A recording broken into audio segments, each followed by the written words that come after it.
الحمدللہ رب العالمین والعاقبۃ للمتقین والصلاۃ والسلام علی سید الانبیاء والمرسلین اما بعد فاعوذ باللہ من الشیطان الرجیم بسم اللہ الرحمن الرحیم وانتم الاعلون ان کنتم مؤمنین صدقت یا رب العالمین ان اللہ وملائکتہ یصلون علی النبی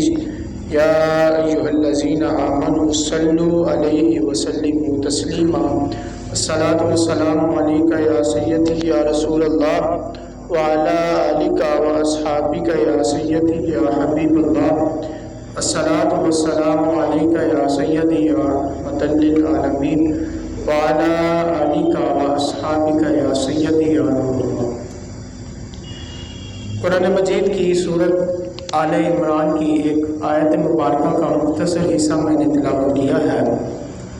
اللہ تعالیٰ اس آیت مبارکہ میں ارشاد فرما رہا ہے کہ وَأَنْتُمُ الْأَعْلَوْنَ إِن كُنتُم مُّؤْمِنِينَ، اور تم ہی سر بلند رہو گے اور تم ہی کامیاب ہوگے، تم ہی غالب آؤ گے، لیکن اس کے لیے ایک شرط ہے ان کنتم مؤمنین، اگر تم مومن بن کے رہو گے، اگر تم مومن ہو تو ہر جگہ تم کامیاب رہو گے۔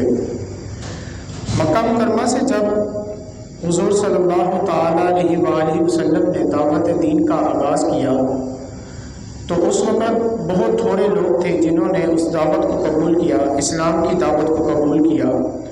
اور جن لوگوں نے اسلام کی دعوت کو قبول کیا ان میں سے 2-4 لوگوں کو چھوڑ کر باقی تمام لوگ انتہائی غریب تھے،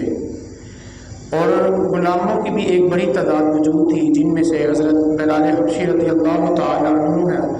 حضرت زنیرہ اور حضرت عمار ابن یاسر رضی اللہ عنہما کا خاندان تھا۔ یہ وہ لوگ تھے کہ جنہوں نے دین اسلام کی دعوت کو قبول کیا اور پھر عزیمت کی داستانیں رقم کی۔ 13 سال کی مسلسل کوششوں کے بعد جب یہ یہاں سے رخصت ہو کر مدینہ شریف پہنچے تو اللہ تعالیٰ نے ان کے سینوں میں جو اہل مدینہ تھے ان کے دلوں میں ایمان کے نور کو روشن کیا، ایمان کے نور کی شمع روشن کی، جس سے مسلمانوں کی ایک معقول تعداد بن گئی۔ جب اسلام کا نور چمکا تو اس وقت ایک بوڑھی عورت جس کا نام زنیرہ تھا، اس نے اسلام کو قبول کیا۔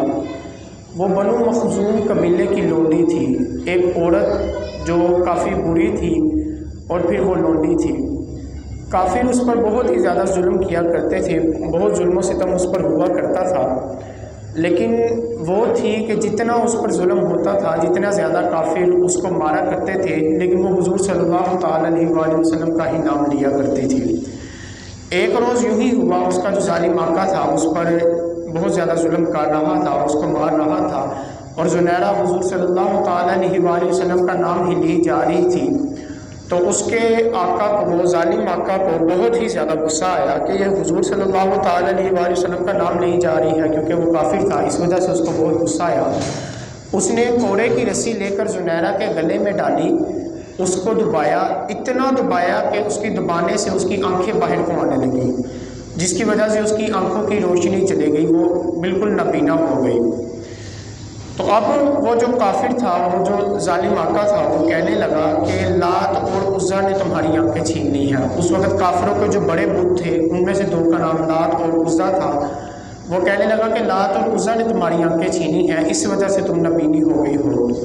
تو زنیرہ کہنے لگی کہ لات اور عزا کو تو یہ بھی نہیں پتہ کہ میری عبادت کون کرتا ہے،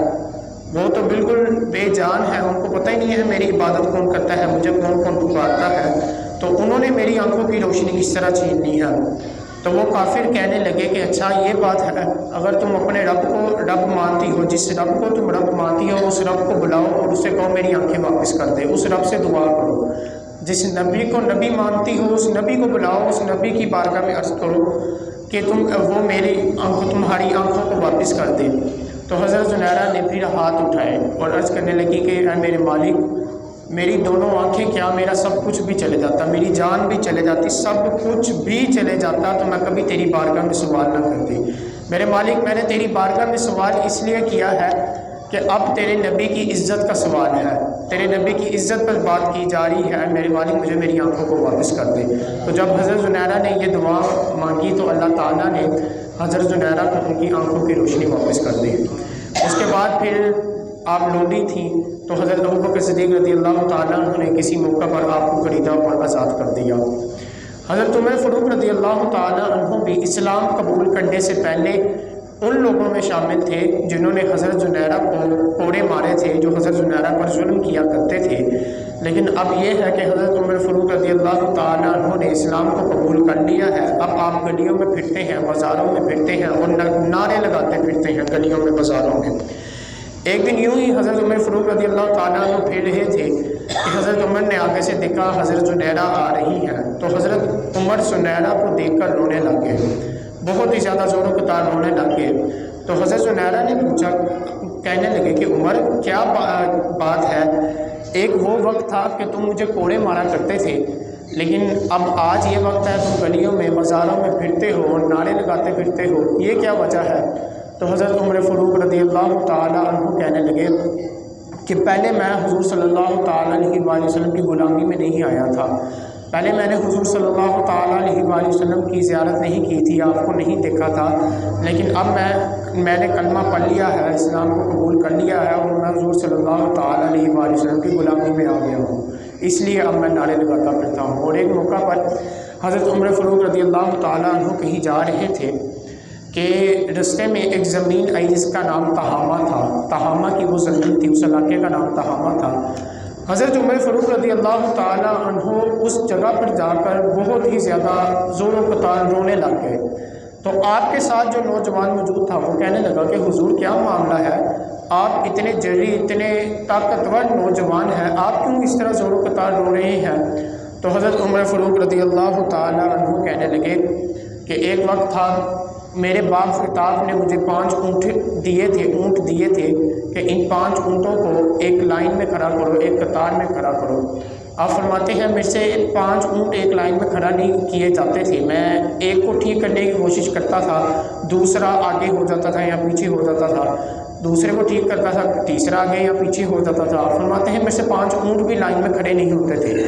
اور میرا باپ خطاب مجھے بہت ہی زیادہ مارا کرتا تھا کہ تم سے ایک عرب کا بیٹا ہو کہ عربیوں کا بیٹا ہو کہ تم سے 5 اونٹ نہیں ایک لائن میں کھڑے ہو رہے۔ تو آپ فرماتے ہیں ایک وہ دور تھا کہ 5 اونٹ میرے سے ایک لائن میں کھڑے نہیں کیے جاتے تھے، اس پر مار پڑا کرتی تھی۔ اور آج ایک یہ دور ہے کہ اللہ تعالیٰ نے 24 لاکھ مربع میل کی حکمرانی دی ہے، اور اللہ تعالیٰ نے 24 لاکھ مربع میل میں رہنے والے تمام لوگوں کو میرے تابع کر دیا ہے۔ آپ فرماتے ہیں تو پھر یہ حضور صلی اللہ تعالیٰ علیہ وآلہ وسلم کے جوڑوں کا صدقہ ہی تو ہے، اور کیا ہے۔ جب ہم حضور صلی اللہ تعالیٰ علیہ وآلہ وسلم کی غلامی کو سچے دل سے اختیار کر لیتے ہیں تو پھر ساری دنیا ہی ہمارے تابع ہو جاتی ہے، ساری دنیا ہی ہماری غلامی اختیار کرنے کے لیے تیار ہو جاتی ہے۔ حضرت سفینہ حضور کے صحابی ہیں، آپ ایک روز جنگل میں کہیں تشریف لے جا رہے تھے تو اچانک آگے سے ایک شیر آ گیا جو کہ بہت ہی زیادہ سپیڈ میں بھاگتا ہوا آپ کی طرف بڑھ رہا تھا۔ حضرت سفینہ رضی اللہ تعالیٰ عنہ اس شیر کو دیکھ کر ڈرے نہیں بلکہ وہیں پر کھڑے ہو گئے۔ جب شیر بھاگتا بھاگتا آپ کے پاس آیا، آ کر بیٹھ گیا، تو حضرت سفینہ رضی اللہ تعالیٰ عنہ اس شیر کو کہنے لگے کہ او شیر، کیا تم مجھے جانتا نہیں میں کون ہوں؟ تو حضرت سفینہ رضی اللہ تعالیٰ عنہ کہنے لگے کہ میں رسول اللہ صلی اللہ تعالیٰ علیہ وآلہ وسلم کا غلام ہوں۔ شیر سن لے، میں حضور صلی اللہ تعالیٰ علیہ وآلہ وسلم کا غلام ہوں۔ تو پھر شیر آرام سے بیٹھ گیا، دم ہلاتا ہوا کہنے لگا کہ اگر آپ حضور صلی اللہ تعالیٰ علیہ وآلہ وسلم کے غلام ہیں تو پھر میں آج سے آپ کا غلام ہوں۔ اگر آپ نے حضور صلی اللہ تعالیٰ علیہ وآلہ وسلم کی غلامی اختیار کی ہے تو پھر آج سے میں آپ کی غلامی کو اختیار کرتا ہوں۔ اگر ہم حضور صلی اللہ تعالیٰ علیہ وآلہ وسلم سے سچے دل سے محبت کرتے ہیں، سچے دل سے غلامی اختیار کرتے ہیں، تو پھر بے زبان جانور بھی جو کہ بے عقل ہے وہ بھی ہماری غلامی اختیار کرنے کے لیے تیار ہو جاتے ہیں، لیکن اس کے لیے شرط ایک ہی ہے کہ ہمیں حضور صلی اللہ تعالیٰ علیہ وآلہ وسلم سے سچے دل سے محبت کرنی پڑے گی،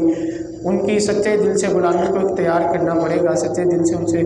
محبت کرنی پڑے گی، پیار کرنا پڑے گا۔ اللہ تعالیٰ ہمیں حضور صلی اللہ تعالیٰ علیہ وآلہ وسلم سے